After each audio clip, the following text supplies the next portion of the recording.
गिलगित-बल्तिस्तान, बलूचिस्तान और खैबर पख्तूनख्वा के पहाड़ी इलाकों में बर्फबारी जारी है। शदीद सर्दी से नदी नाले और झीलें मुंजमद हो गई हैं। ज़ियारत में पारा -11 और कलात में 9 डिग्री सेंटीग्रेड तक गिर गया। कराची में ठंडी हवाएं फिर चल पड़ी हैं।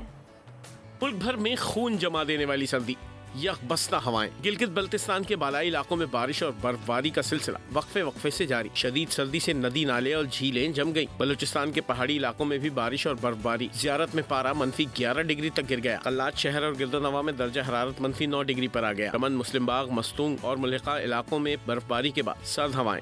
कोयटा, ज़ियारत शाहरा और लोरालाई दुकी शाहरा बंद हो गई। खैबर पख्तूनख्वा में शुमाली वजीरिस्तान की वादी रज़मक और जनूबी वजीरिस्तान के बालाई इलाकों शवाल, बद्र, कानीगरम में बर्फबारी। पेशावर में हल्की बारिश हुई। लाहौर के मुख्तलिफ इलाकों में तेज बारिश। सर्दी की शिद्दत में इजाफा हो गया। कराची में भी ठंड बढ़ गई। कराची समेत सिंध भर में ठंडी हवाएं चल पड़ी। सर्दी की शिद्दत में इजाफा हो गया।